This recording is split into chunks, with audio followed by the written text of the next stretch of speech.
most people get rich from a liquidation event, multiple liquidation events. And then it's what you do with that money to create more liquidation events. That's, from my experience of the super rich people I've met over the years, all the billionaires, they've been able to hit liquidation events many, many times. So if you collect the money now, what would you do with it? Then across 20 years, only the person that's doing that deal can answer it. And, you know, it's easy to say, oh yeah, like generational wealth, you could hand that over. But if you're taking 100 million and you know what you're going to do with it, perhaps there's some other opportunities that you know you're looking at that could create more for you, then I would do the. My graduates from my school being Forbes, bag drop. Bag drop. A mic drop, bag drop. Bag drop.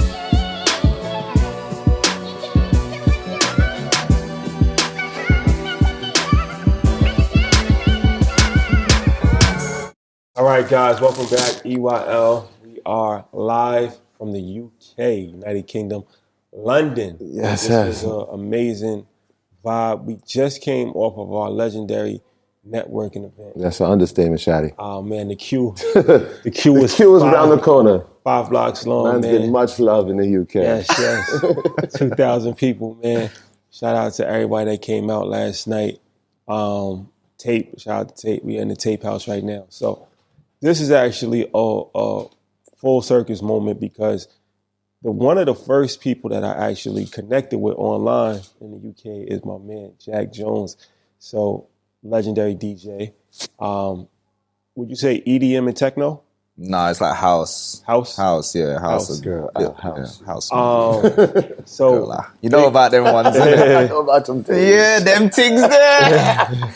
So big following, big influence out here. And he actually hit me up probably like 3 years ago, right? Yeah. Early. And we connected, had a few questions about, some business stuff. And we spoke on the phone. And, just kind of been following his journey. He's been following our journey.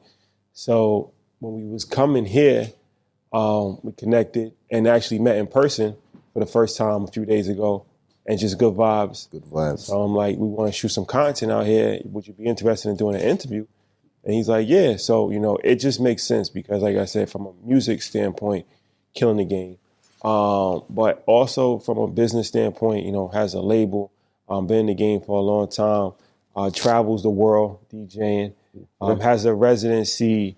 We're going to talk about Yeah, we'll get there. We'll get there and we'll get there. Yeah. Both. Yes. In one of the most luxurious places in the world. We'll talk about that. But a real superstar in the game. So first and foremost, thank you for joining us. Appreciate it. My absolute pleasure, man. Thanks for having me on. No problem. This is going to be a legendary situation. Yeah. Legendary. I mean, you guys are already tearing it up. We were at Tape last night, and you guys it was like the big MCs were in town, man. The queue. The queue. Was Q crazy. wrapped the block. Very serious. Yeah. I was like, wow, I might have to put on a show with these guys too. Just stop the DJ set and you man start chatting. Yeah. Let us stand on stage for 2 minutes.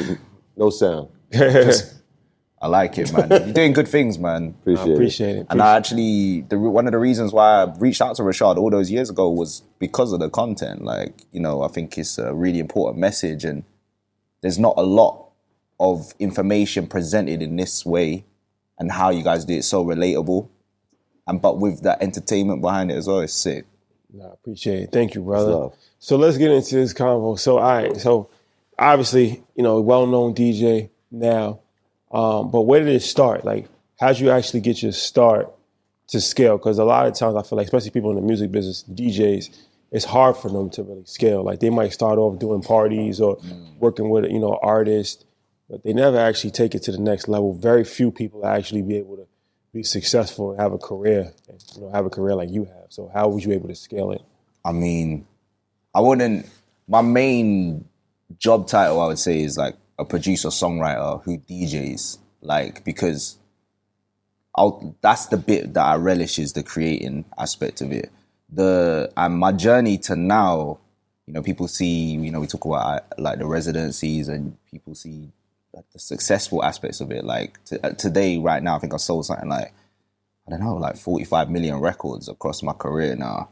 But I feel like that's the bit before that, the route wasn't always clear. Do you know what I mean? Like, I didn't grow up on dance music. Like, my entrance to music was via my stepdad, who was Nigerian, which is why I relate so much to black culture, because he was in my life since I was 8 years old. And it was confusing. Like, do you know what I'm saying? Because I'm Chinese and Turkish, but growing up with a Nigerian dad, my diet musically was Fela. You know, my first tape he gave me was KRS-One and Crisscross. Right. Right? That's the sound of the police. That's what I'm saying. Dude, like, I would have been like 10 years old in the primary school. Do you know what primary school? Like, first school. Like, I remember just going, migga Mac, daddy. I'm the migga, right?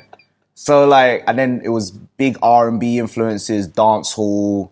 So, initially I wanted to just be, but I was very academic.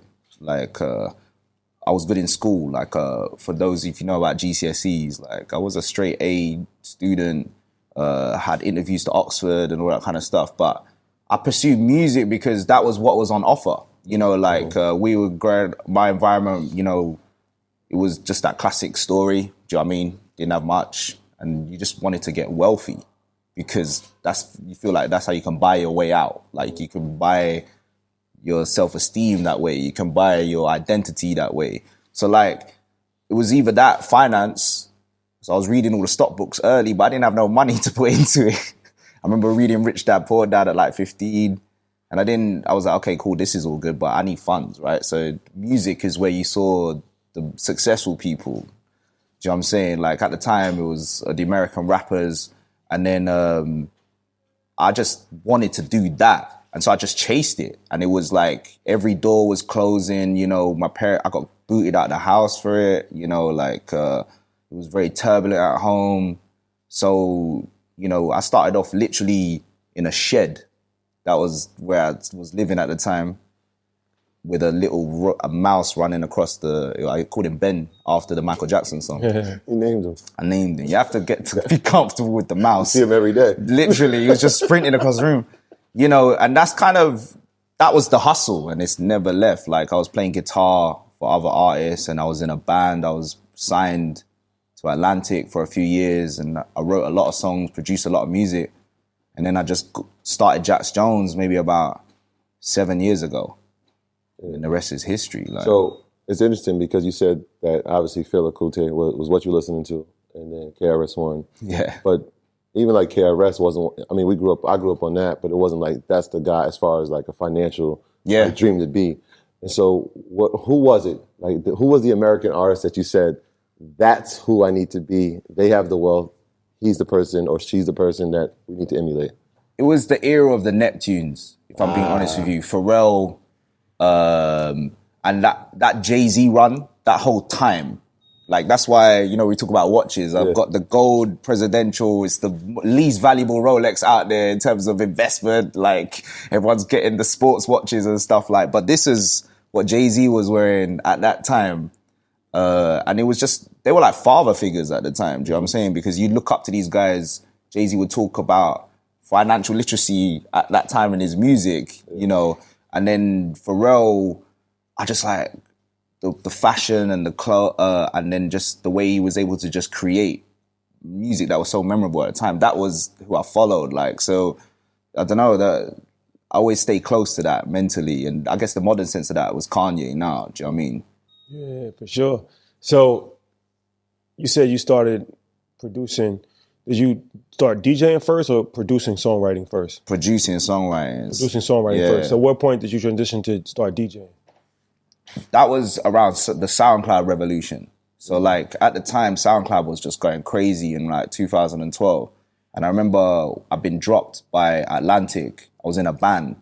And this is what kind of makes me believe that sometimes when you're kind of on the come up, you never know all those experiences you had, how they're going to influence what your actual destination is going to be. So, you know, I started off making hip hop and R&B, but there wasn't a real scene for that over here at the time. Obviously, you've got drill now where there's a huge black music scene over here. But before, about 10 years ago, you had to make pop records to sell out as a black artist over here. So there wasn't, or go to America Do you know what I mean? There was a lot of British producers that were going there, like H Money in the States, who did like some Ariana Grande records and stuff like that. Alex the Kid as well. But so you just had to do other stuff. So I remember I was signed to Atlantic for a few years.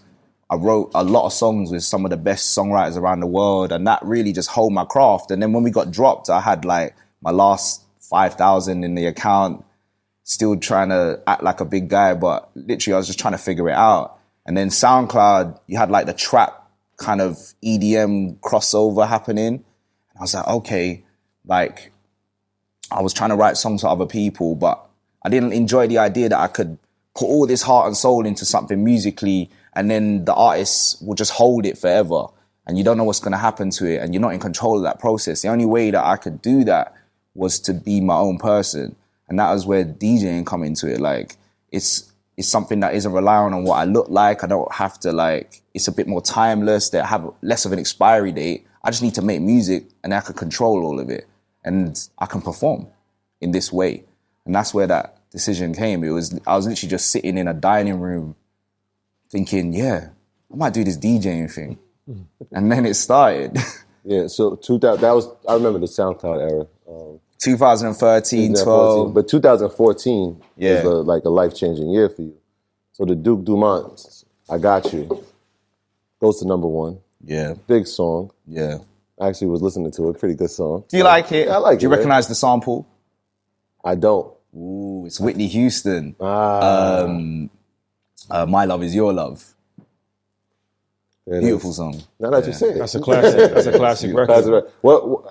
How was that process? Because now, obviously, you were trying to figure things out, right? You dropped from Atlantic, and now you've got a #1. So now, where are we at mentally now? It's like, I could probably only answer this now looking back, because at the time, my desire to just be something was so strong. Like, that's all I cared about. Like, I would wake up every day and just think about how could I prove everyone wrong. I had the biggest chip on my shoulder. Like, you know, I've been dropped. I think, and I know a lot of people can relate to this, like when it's not going well, you become a bit of a loner. Do you know what I'm saying? You perhaps not talking to your family as much. You're kind of, just a bit of a hermit. I don't know if you ever heard that word. A hermit, yeah. I remember when that song kicked off, it was just like, oh my God, like, I mean something. And it came about in the most surreal way. Like, I made the song the morning of my birthday. And actually, it's an interesting idea in this, because I never grew up listening to house music, and I got into it via Duke Dumont. I was working for him as a musician, and he was playing me a lot of underground records. And I was like, okay, cool. I didn't get it, but I thought, but because I came from an outsider perspective, applying it to house music, I came with a new vibe. And that was the second ever house record I ever made, was I Got You. Just one morning. And it ended up being a #1, Grammy nominated, Brit nominated. We never won the Grammy, which I'm pretty pissed about. I feel like I deserved it. Screw the Grammys, man. No, I feel, and I remember just at the time, like, man, like I mean something. But it still wasn't perfect, because it was associated with Duke, so it was more his record. And I remember at the time, you know, there was confusion over who I was. So I was starting to see a bit of money, but it was still like super early. So I still felt like bottom of the barrel a little bit. Do you know what I mean? Now, did you write and produce the record? I did, yeah. Okay. Yeah, like, there's a big talk about ghost production in dance music and stuff like that. Like, you know, I wrote that record, but, you know, and then Duke put his vibe on it as well. But, you know, it was my track, like, for sure. So at what point do you transition to the business side and actually get the label? So that's more like, I mean, the journey up till now, I only started the label, which is called Woo Good, in the last year. And that's more so because now, over here, I've just had so much experience and had a certain amount of success that I feel like I can offer a platform to up-and-coming artists. Like, you know, you want at the time, if people didn't believe in me, if I didn't get put in the rooms with certain people or taking an interest in my life, like I know you guys were talking about Big Nasty over here. Like I was making records with Big Nasty when I was 16, 17. You know, getting in those kind of rooms. I was working with Music Soul Child, like when I was 22, or like just taking those chances. Do you know what I'm saying? And the kind of, I want to kind of offer that back to artists over here. So I did the JV with Polydor at Universal, and I just feel like I can create an environment where artists can come in and do their thing, and I kind of understand how to make that a good experience for them. Do you know what I mean? So how do you feel about like the music scene here as opposed to over in America, like specifically like artists going independent, owning their masters, talking about the publishing? Is it the same type of vibe where people are just talking about that here, or is it more just like the labels? Yeah, we got it over here. Like, I still think the thing about music, my favorite bit about it is I feel like every artist is like a little entrepreneur, especially now. Do you know what I'm saying? You have the best of the best, like they're figuring out how to engage their fans. They're having to figure out how to make something that a banger, like, you know, the artists that are consistently like putting out big records, like, do you remember like the 50 Cent era, or like, there's just, you get people like that now. Like we got artists over here called Central C, like he's making records that are relevant to his audience, but they're big every time. And there's an art form to that. Like you have to know how to translate your creativity in a way that people are just gonna go, your audience are gonna go crazy for it. And I've done that for myself as well. So I feel like with that comes all these ancillary incomes, like, and that was why I decided to become an artist, because you get the brand deals, you can work on building your catalog, you get, obviously you get your show money and you can tour, and that all allows you to just build this big pot. Do you know what I'm saying? And hey, Ernest, did you know that the black community has $2.7 trillion of spending power? Are you ready to see what you can do when you combine and recirculate our resources to expand the pool of black excellence? I know I'm ready, and that's why we've partnered with Greenwood, the in-demand black-owned digital banking platform. Greenwood's namesake was founded in 1906, built from the brilliance of black dreamers looking to create a self-sufficient community in the Greenwood district of Tulsa, Oklahoma, aka Black Wall Street. Today, Greenwood is a digital banking platform with the mission to strengthen the black dollar using the same community reinvestment strategies of the original Greenwood district. And it's powered by a best-in-class mobile app that allows you to bank from anywhere. So, Ernest, if you're ready to build a new legacy of black economic achievement, go to bankgreenwood.com/EYL and sign up to be a part of the new Greenwood community. That's bankgreenwood.com/EYL. Don't wait. Don't hesitate. Head over there now. Over here, there's a tussle between being independent and people fly it like a flag. And there's pros and cons to it, if I'm being honest with you. I personally wouldn't go independent. Because I rely on collaboration. So like the best scenario for someone like me, which I know I read about Marshmello doing, which I think is super cool, is where you be your own person, but you do deals with different labels depending on who you're working with on the label. So if the label, because say like you want to do a song with Ed Sheeran will have, he signed to Atlantic or Warner, they're more likely to allow you to do the song with him if they own more of the record. So if you're a free agent, you can do those deals. So that's something that I'm kind of interested in. And then in terms of the catalog, like every song is like a little company. So if you're, when you write a song with someone and say you're 50-50 on it, you've got 50% of that song. So if it goes and gets played around the world, that's earning in your sleep. Anywhere it gets played on the radio, anytime it gets streamed, you're owning, and that all builds up. And then I know you've seen in the news recently, like artists selling their catalog.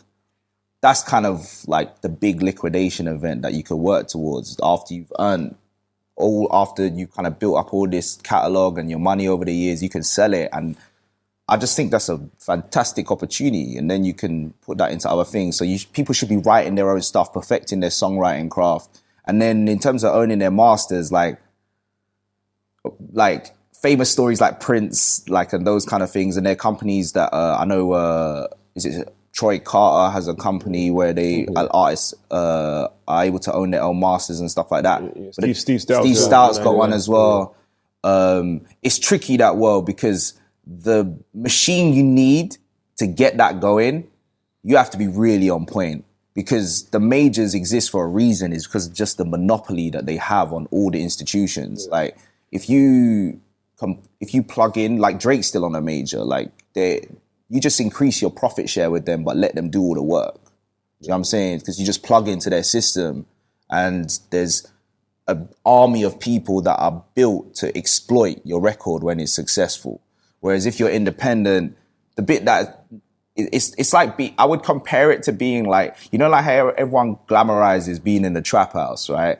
But it's gutter. Like being independent is tricky because you have to pay for everything and you have to build the teams and you got to run that. Like, whereas being on a major, you can just plug in and it's there. And then if you build a team around it, it just amplifies it. Do you know what I'm saying? So I've hired a lot of my own people to take over certain of the roles that the labels do, but just more from a creativity perspective. Do you know what I mean? So this is the part, because you mentioned it. I want to talk about the power of collaboration, because it didn't always start like that. Well, you had some artists that were known, and then you got some really big artists, Charlie XCX, Sweetie, Demi. How did that come about? Was that one of those situations where you're like, all right, I might work with this label because they have that artist, and it's going to be easy for me to collaborate? Has that been the process the entire time? I mean, so the Sweetie collab, like, that was the easiest money she ever earned in her life, bro. Like, she's just collecting bands for, like, dropping, I think on that record she did an 8-bar. Like, Sweetie's business model is perfect. How much did she charge for that?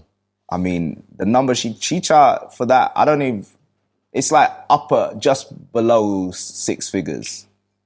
So, like, for 8 bars, she's a G. I love, like, and it popped on the record, it sounded great. So, like, the kind of, it works in different ways. So, like, you can reach out via the record label, or like you might be able to just meet them and then you kind of get in the studio together. And it's kind of all based on what you've done before, whether they like your vibe. It's, you know, it's quite organic like that. Do you know what I'm saying? My ideal scenario is to kind of write the song with the person in the studio, because you kind of get their personality out on the record and get their feel.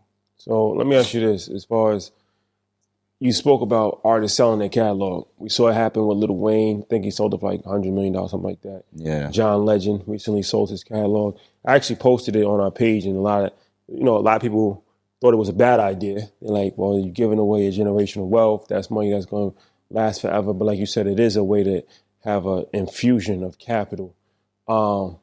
So you think that is potentially a good idea. Why do you think that that's a good idea? Can you expand on that for people that might not fully understand why that could be a good idea? Because how they're looking at it is like, you work so hard to build this up and you're selling it, but you're missing money on the back end. Yeah. It depends where you're at in your life. The thing about being a musician is you're not always hot, and your priorities might change. So you might not want to go as hard on creating. You're in a different space. You might have other interests. Do you know what I'm saying? So there's various reasons why people do stuff. Me personally is, if you're going to take, I think even when what we were talking about before, where like, that was also a liquidation event I was looking at. And I feel like most people get rich from a liquidation event, multiple liquidation events. And then it's what you do with that money to create more liquidation events. That's, from my experience of the super rich people I've met over the years, all the billionaires, they've been able to hit liquidation events many, many times. It's not like they have some sort of rolling income, but the big lifts in lifestyle is a liquidation event, right? And that's what you're looking at, to me, is opportunity cost, right? So if you collect the money now, what would you do with it? Then across 20 years. And that's the question you got to ask yourself. Like, and only the person that's doing that deal can answer it. You know, it's easy to say, oh yeah, like generational wealth, you could hand that over. But if you're taking 100 million and you know what you're going to do with it, and you know perhaps there's some other opportunities that you know you're looking at that could create more for you, then I would do the deal. You bring up a good point, because I never really thought about it like that, but Yeah, most people they build their company and they sell it. Yeah. That's like Elon Musk. He sold his first company, then flipped it to SpaceX and Tesla, right? And that's happened with a lot of different people, and nobody really questions that. That's pretty normal. Like it's like you wouldn't question a business owner if they sold their company for $100 million after they built it up, right? This is it. So an artist is kind of similar, right? You build up a catalog and you're selling it. Yeah. For 100, that's your exit, 100, 200, 50, whatever. And now, like you said, you use that money to maybe start another business or to, expand. And it's like, you could potentially it's a calculated decision, right? It's like, okay, 100 million today or 140 million over the course of 50 years. Yeah. What's going to be worth more? Exactly. As you were saying it, because I never even thought of them as liquidation events, but you said Jay, so I'm thinking about Jay. I'm thinking about the Rockaway deal. I'm thinking about what he just did with the Ace of Spades. I'm thinking about what he did with Tidal. All these were large liquidation events on top of the catalog of music. But like you said, the catalog. So I'm interested in knowing, like, is there a formula of how many songs I need to have, how many big records I need to have before I can even consider that, right? Do you have a formula for it? A little bit. Like, my favorite thing about having experience with building money now and seeing that journey, like where no one's handed it to you, is if you're able to reflect on it, you can literally do a step by step to how you're going to get to a certain number. So say like your objective is to get 100 grand by the end of the year, right? You can, if you've got something in place, you can figure out the steps to build value. So let's take my world. I know how much my catalog is worth now. And on average, the catalog sales, from my experience, are about a 10 times multiplier on your yearly. So if your royalty for the year is $1 million, £1 million, for a company who's interested to buy your catalog will offer you 10 million to perpetuity. It's nothing to sneeze at, do you know what I'm saying? And I know a lot of my friends have done those type of deals and then they just start again. Do you know what I'm saying? Because they're still working, they're still active. Obviously, so it's post-dated, right? Like, so everything up until this date stops, and then you can go off and write some more. And you can still get paid for performing. Oh, it's just your songwriting catalog, right? So you can, and it's not like, I mean, before over here they had something called Entrepreneurs Relief, which is like the crazy one where basically you could sell. You could have a liquidation event like that, and then you only get taxed 10% on the whole thing up to 10 mil. So like, they still have that? Nah, they got rid of it. It's up. I think it's capped at $1 million now. So explain that a little bit. So the idea is if you sell your business, so you could package up your catalog sale as some form of sale, yeah, and especially if you're running it as a separate company. So say like you've got your touring business is under, I don't know, Jax Jones Touring, and then you've got your songwriting is under Jax Jones Songs. You sell Jax Jones Songs. It's essentially a merge, right? You sell, it's not yours anymore. So it's considered a cease of trading. And the government used to have a scheme called Entrepreneurs Relief that if you sell, you only get taxed 10%, but you can't trade for 2 years to show that you've stopped working. But depending on your age, like that's cool. Do you know what I'm saying? So, but that's gone now. That was like they're not showing love to those kind of things anymore, if I'm being honest with you. But so it's a 10-time multiplier. So if you're earning $1 million a year from your royalty, you're getting 10 mil and etc. So the way I work, I call it a pipeline. And you have your target and you have your stretch target. So let's say I have one hit a year, yeah. And I know on average I'm getting 30 to 50% of a publishing share on those records. If I want to increase my bottom line for that sale, I need to increase that quantity of records and either maintain that success or grow it. Do you know what I'm saying? So I then get down to like, this is the problem solving that perhaps some creatives don't want to think about. But I think all the best artists that we've seen take over, the Nicki Minaj's, the Kanye's, or, Jay-Z's, they think about these things and they solve these problems. Do you know what I'm saying? So like you can say, okay, how am I going to increase my songs? Do I work with more people? But that's going to dilute me slightly. Like, how do I create that? How do I get the relationships to create that kind of factory effect? Do you know what I'm saying? That, just to have more chances of having hits. Like, and so my stretch target now is like, okay, if I can get 5 records out a year of a fairly consistent success, that's going to add to my bottom line. And I know then my multiplier is going to grow. So I told you about my magic number the other day. I was like, I want to get to this. That's how I can build it. It's literally just stacking. Do you know what I'm saying? Like, and I love that aspect of it because it's like, it's less of a kind of a pipe dream. We're like, I just need to hit a ridge. You know what I mean? I just need to hit like something lucky needs to happen. Or no, I can literally just tell you the steps that I'm going to take and I just need to build it. Do you know what I mean? And it's different from like a traditional artist where they're like, I got to put out this album has to break, and we have to have a big record on it. Your focus is, let me just get 5, maybe 3 or 4 songs. A year. Yeah. Totally different like concept. Totally. Obviously, you can, one of my favorite phrases is there are many ways to skin a cat. Yeah. It's probably not a good phrase to me. Sorry to all that. It's an old phrase. I don't even know where it comes from, but it's one of my friends that says it. But it just obviously means like there are loads of routes to get to places and you have to work with what you got, right? So in the dance community, no one wants an album for you, bro, unless you're Daft Punk or something like that. Like, so in dance as well, like you're fading if you aren't dropping, like, which I feel like rap's becoming a bit like that. Like you have to just keep dropping projects. And then there's some spaces reserved for the Kendricks of this world that can drop a project every 3 years and everyone rushes to go and listen to it. But that's what he's working with is you can only do you. Do you know what I'm saying? So for me, the best way is to just keep dropping songs. But if you're more of an album artist and you're able to captivate your audience like that, then that'll be fine too. You just got to work with what you got. Do you know what I'm saying? So you're the first person I actually ever heard about you're speaking about it like in VC terms. And you're speaking like a startup company where it was like a 10 times multiplier. Yeah. An exit strategy, a buyout, liquidation. It's interesting because, like I said, I've never heard any musician talk about multiples. Only people I hear talk about multiples is startup companies or in the VC world. Yeah. How did you start thinking about like music in that sense? It started.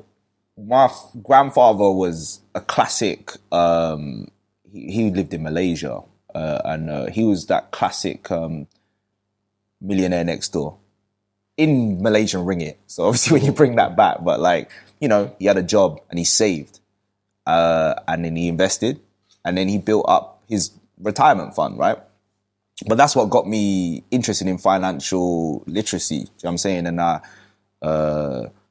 it was just always there, but I never had the confidence. But I just always kept my eye on the business world. And that's why I always related to artists like Jay-Z. They would do these deals. And that's when I started to meet other like-minded people. And then the blessing about music is there's a fantasy around music, right? Like the finance guys want to hang out with the music dudes because we're the fun ones, right? That like, you always get this, right? You'll go, I'll talk to someone who's running a hedge fund and go, it's cool, man. Like, you moving a lot of capital. Like, you must be a buzz. He goes, yeah, but I'm not as good as you. Like, there's that thing, right?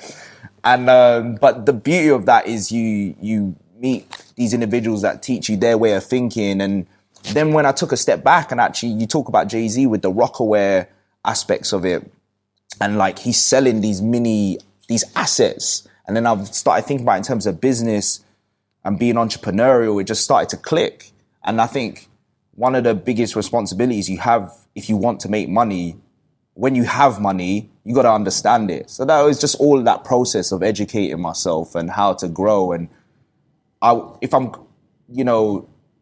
going to learn about money, you got to learn from the money men, the money women out there, rather than perhaps the other musicians. You know what I'm saying? That, in my opinion, like, and then you apply it. So like, the other thing I think about is building assets within what you do. And that's something I'm still working on. Like, so for example, the song, any startup, you build asset classes within your startup outside of just like your revenue, right? People often focus a lot on that. But if you can build asset classes, so what asset classes? Like patents, databases of information, like data, you know, your brand name, your merch, like you guys have it, right? Yeah, different businesses within a business. Different businesses, and it all adds to your multiplier rather than just your actual turnover and profit, right? And that, when we think about Jay-Z, that's what he's doing. Like, that's what he did. Like, he had Rockaware, Rockefeller, he had his own catalog, then he bought drinks. Like, he understood that idea, and French Montana feels a little bit like that at times, like with some of what he does. And I mean, the other person... Interesting comparison. It's funny, like, he does not... Shout out to French. Yeah, shout out to French. I was reading an article about how he doesn't get the love, but he... whatever it is about his music, whatever your opinions on it is, like, he's working with what he's got, and like he's making and French he's Montana doing his thing. No, he's actually a legend, and he's done a lot with like a little, if that makes sense. Yeah, it's like, no disrespect, but he's not obviously the most talented person, but he's like a cultural icon.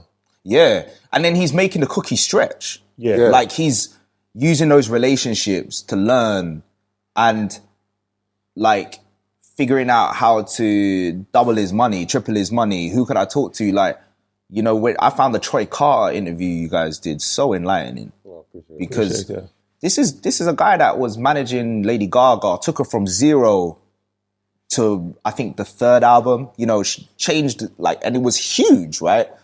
And I love that story because even like the song I got out right now, it's called Where Did You Go? Check it out.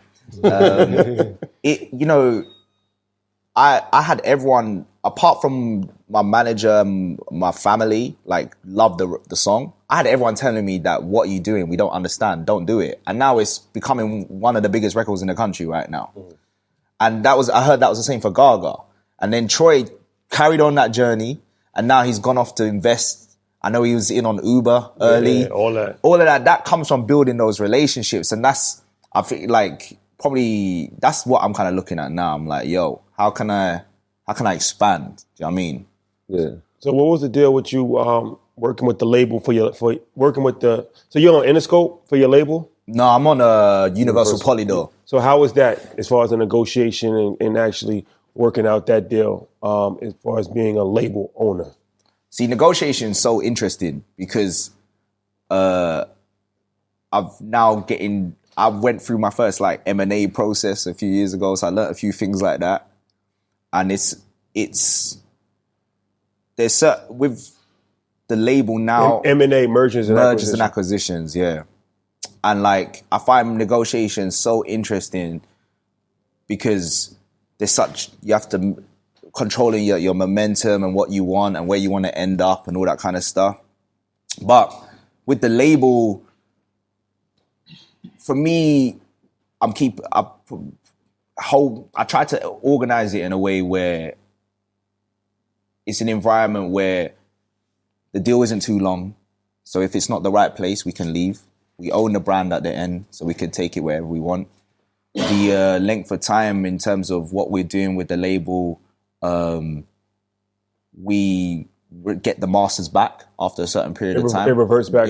Back. How long does it reverse back? I can't remember the exact number, but it's kind of like it's like an average term. Okay. Nothing exceptional. The problem is we don't have the leverage at that point. So sometimes, this is a quote from Guetta, you have to eat shit at the beginning. Yeah. You probably never stop eating shit, to be honest with you. Like, everyone's eating shit at some point, but you have to, like, until you're at a certain point, you can then start to combine, though, have like the power to get your masters back super early. Can you explain that process? Because we've seen that and we've heard it. Like, there's a 30-year term and it comes back. Yeah. I think some of the artists even had it in perpetuity, so they never really got it back. Never get it back, yeah. Can you explain what that process is like? So you have, nowadays with streaming, it's kind of, you're going back into some form of golden era for music ownership, yeah, because people can listen to your song to perpetuity. So, it's not like before where it's a one-time sale of a CD and then you got to figure out what else you're selling to your customer.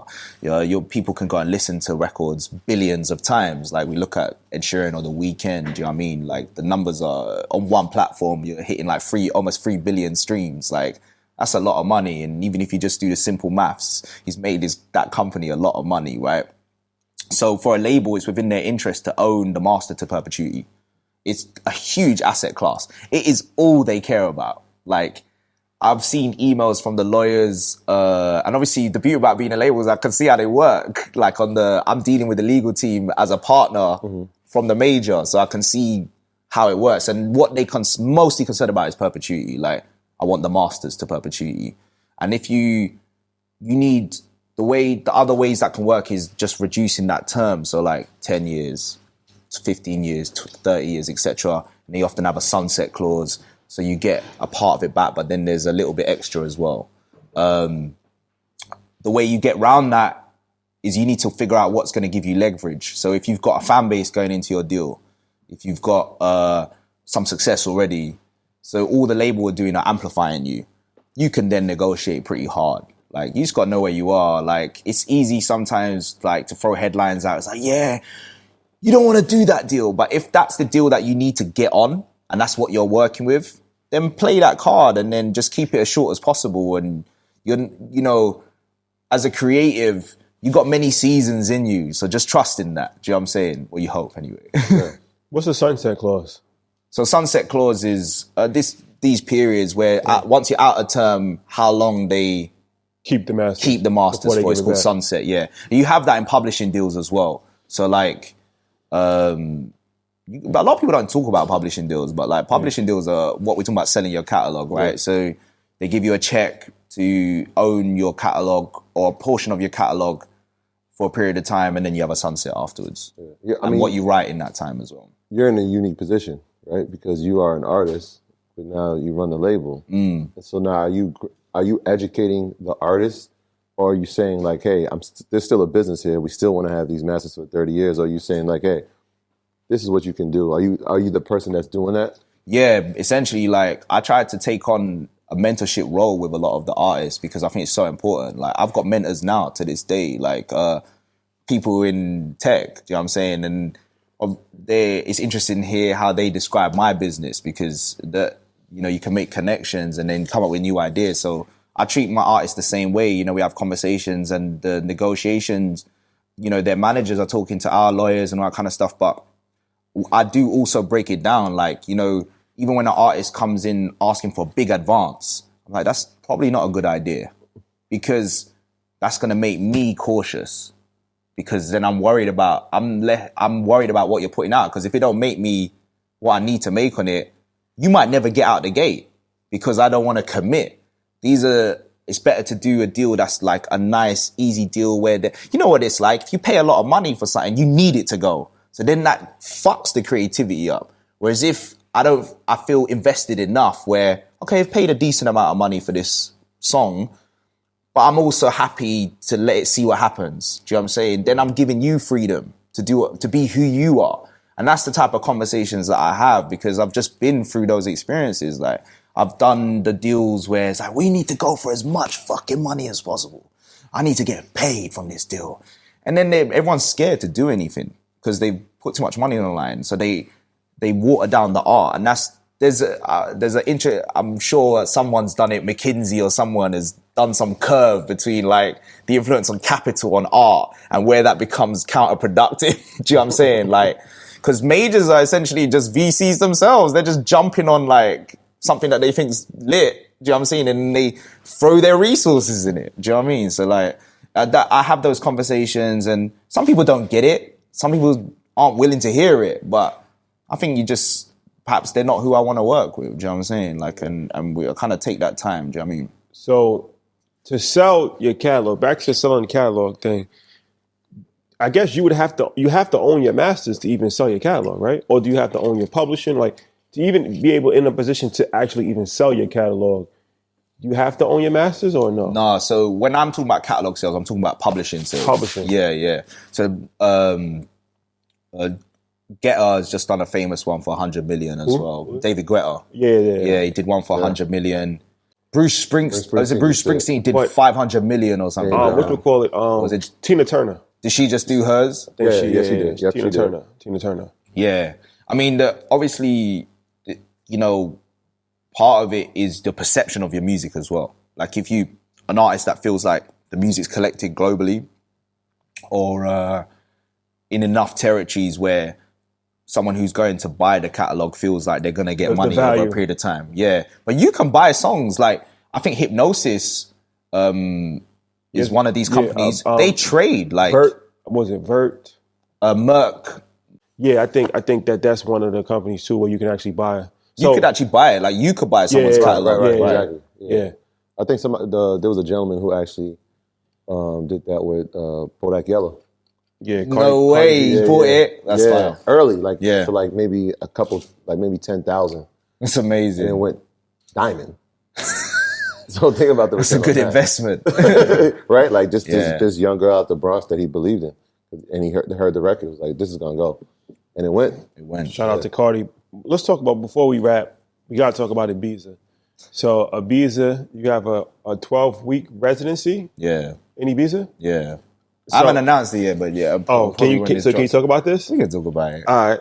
So breaking news alert. So that's a vibe. If anybody's not familiar, Ibiza is in Spain, right? Yeah. It's in Spain. It's like a beach town in Spain, very famous in Europe. Party vibes. Think of like Saint-Tropez, kind of. Yeah, like I would say that.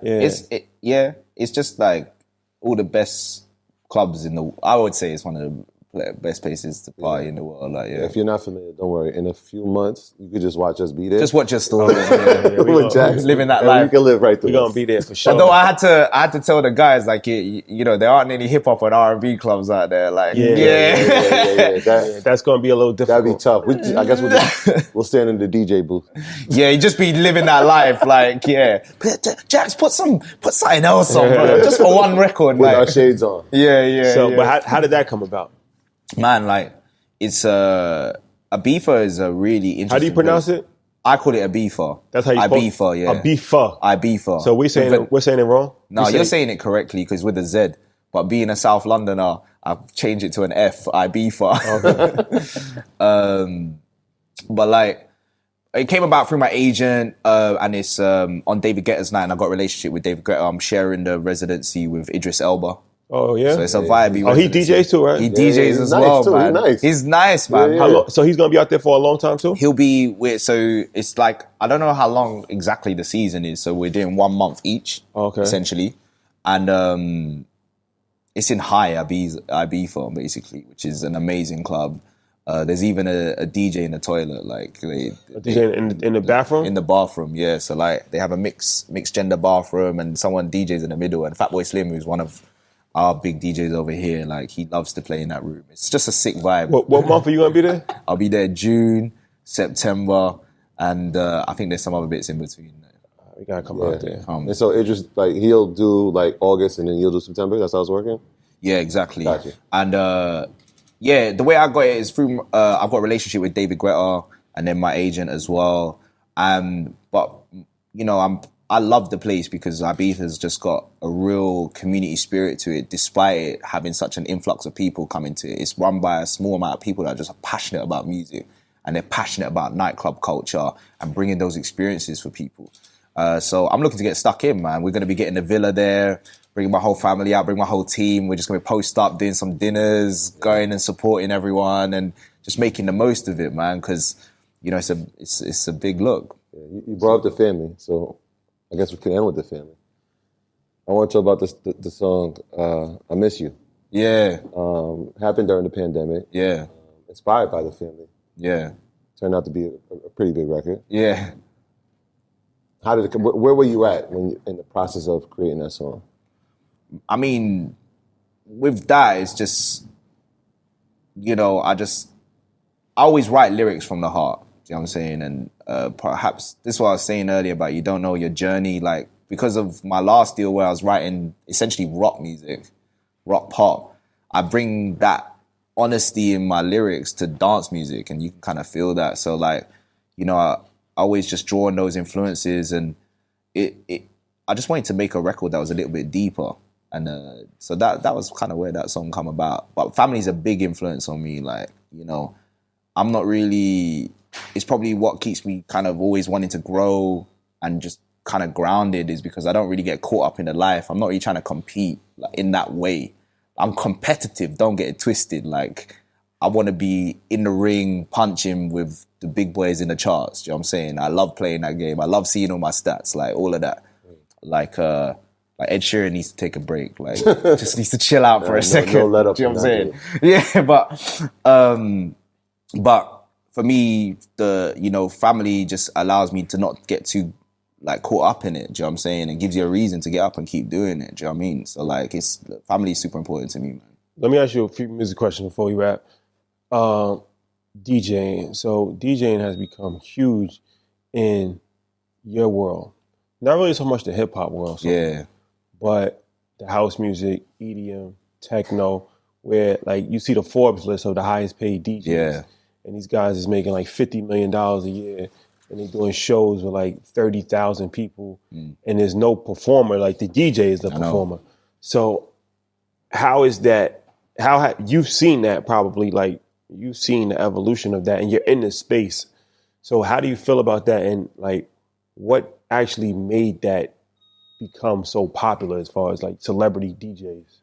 I mean, the big shift was EDM culture in the States. Like that whole time, Calvin Harris, David Guetta, Avicii, rest in peace. Like these guys would have started off just making music that they love, and then the money got involved, and it made it go crazy. Like, and Vegas, that's just what it is, right? It's dance music now, and it's really interesting to watch. Like the numbers that you hear are crazy. Like people getting paid up to $1 million just to turn up and play records, but the work is done in the studio. Like you get to have those fees because your music has reached that many people.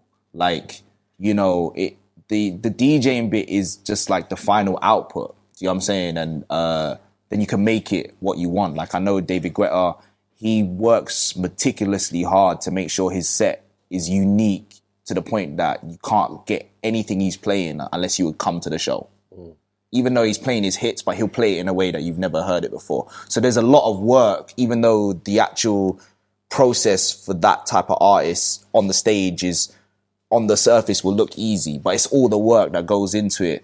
And I just think like people just love the excitement of it. Do you know what I mean? But again, there's different artists. Like me personally, like I play differently. Do you know what I mean? And a lot more groovy and a little less like hype. Do you know what I'm saying? So it just kind of, because I kind of come up with it more from a hip hop perspective, which is like slamming mixes, do you know what I mean? Rather than long mixes and stuff like that. So it's just like different ways to do it, do you know what I mean? But again, it's whether, people get greedy. So perhaps it stops the art form from progressing a little bit at times, do you know what I mean? Can you talk about the price, especially in music? There was a time where you said that you looked to America to hear the sound and the influence. And now that there's so much talent here, you really don't even have to look across the pond. We got so much stuff that you can hear. What has that transition been like for you in this space? It's been tricky, if I'm being honest with you, because you'd think because of the internet that, it is in some parts easier to reach the world. But people are also becoming more regionalized. So, over here, a lot of people aren't listening to any American music, really. Like, they just listen to British drill and rap and what's popping here. Because the scene's becoming so engulfing. And the same with other places like Italy and Germany. And like when I look at what's popping in the States, when I look at Shazam or look at the top 50 on Spotify or whatever, some of the records I've never heard of. And like, that's tricky, man. Because it's hard now to like have a global record. Because the markets just aren't engaged. Do you know what I'm saying? So I think it's an interesting time. And my personal thought as well is like we're fighting for art at the moment a little bit. Like there's a lot of information out there now. So like there are a lot more people that are like pretty good at making music. So there's a lot of artists. Like there's fucking 60,000 songs coming out every day. And that's a lot of competition for people's attention. So I think it's tricky, man, if I'm being honest with you, like for artists now and being able to stand out and even make noise in America in that way. Do you know what I mean? And American radio it feels like it's only playing certain stuff nowadays. Like as a dance record, it's almost impossible to get on like high up American daytime radio and stuff like that. It's like 18 songs. Let me ask you the last question. Let's talk drill music. Because I know it's not something that you do, but this is... I've been observing it. Yeah, it's really happening big in the UK. So the interesting thing that I find with drill is that it starts in Chicago. Yeah. Comes to London.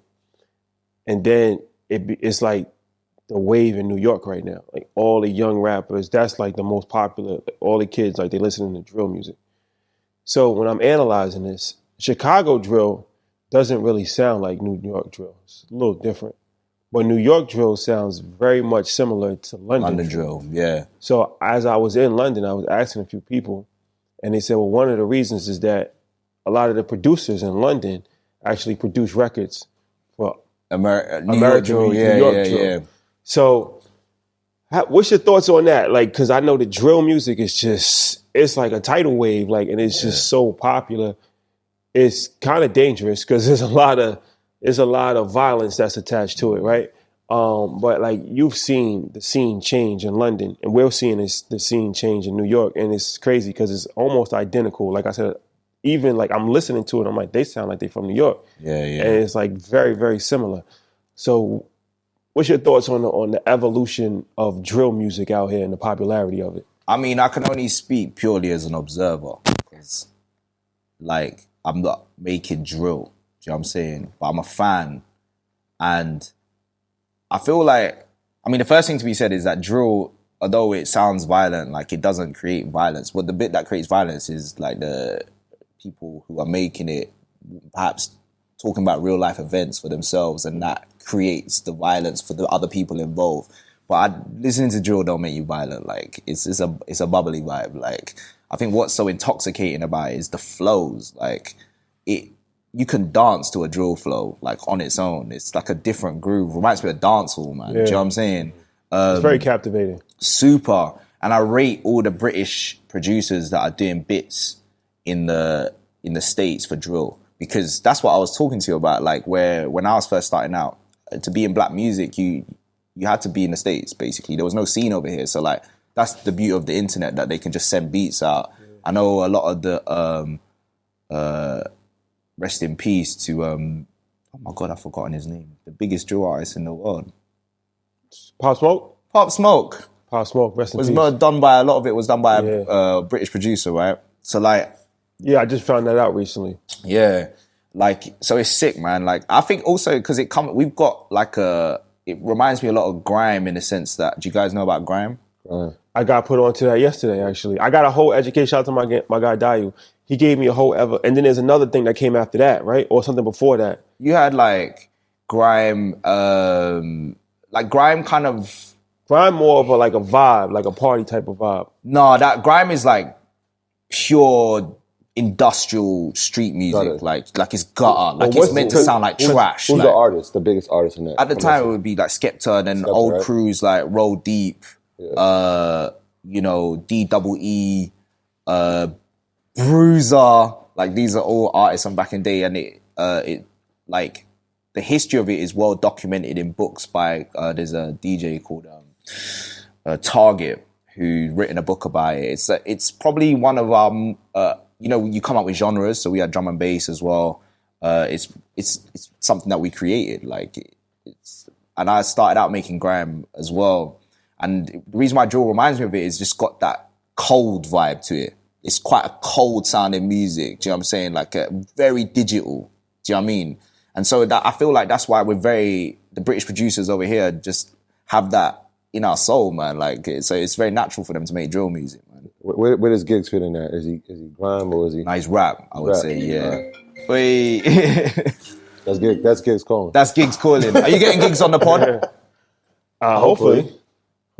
Giggs is the dude, bruv. Wait. Well, I could do a good Giggs impression. I won't do it on camera though. It's interesting, man, to see, the similarities in the music and the cultures blending together, fashion and all of that is very...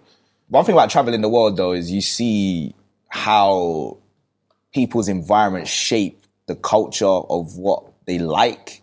So like, our music over here, as I was just saying, is colder. It's a bit more like lo-fi. It's a little bit more like less shiny. Yeah. When I go to America and I'm cruising around in LA, it's all sunny and slow. Nah, that's a good. I get it.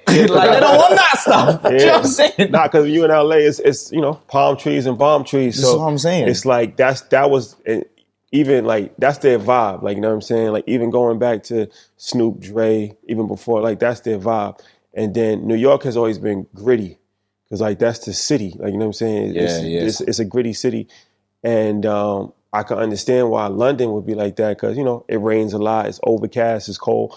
So it's like you said, your environment dictates. Like in Houston, it's spread out. So like they real slow. That's like the, you know. The accents, like they drawl it a little bit. It's so interesting, man. Like when you get into the culture behind what drives the art. Yeah, I mean, geographically, it really plays a major part. Geographic differences. Like even in Ibiza, the kind of rise of certain genres that got popular is due to economic influences. So like more low-cost flights started operating. So like a different class of people were going there. And so as more of the travel routes opened up, then their taste would change. So then the DJs would have to cater to that. And then the culture takes a stand. It's like the balance of the economy and those shifts in business and how it affects the art is so interesting, man. Who's the top artist in the UK right now? For a couple for rap, a couple for R&B, maybe a couple for dance. Like just, you know, for me, I love Central C and drill. Like that's the young kid that's doing drill music, right? Yeah, like I just think, as far as I know, he's independent. The way, the amount, the work rate, is so consistent, and he just knows what he's doing, and it just doesn't look like he's selling out anytime soon. Like really good, and he's got something to say. And I would say this doesn't get.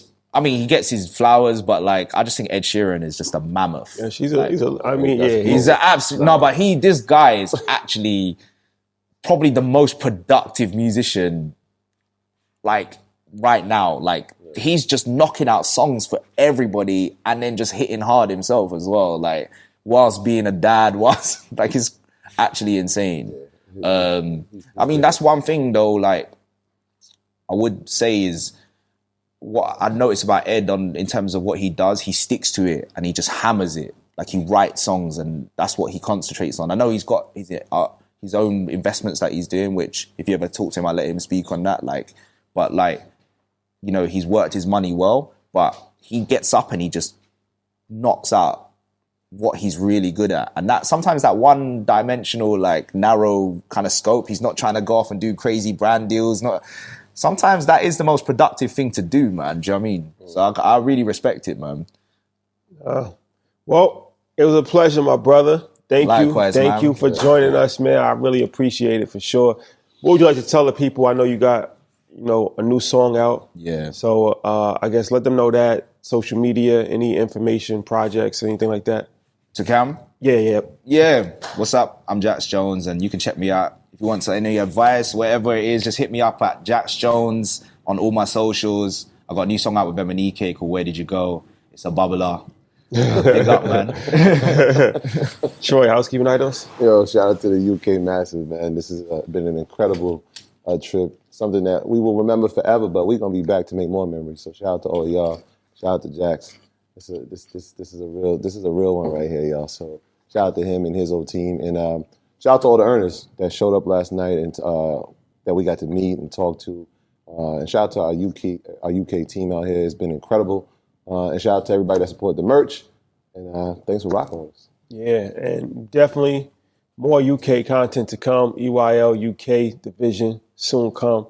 It only makes sense. Euro. Yeah, Euro. Well, we're not in Europe no more, to be fair. Yeah.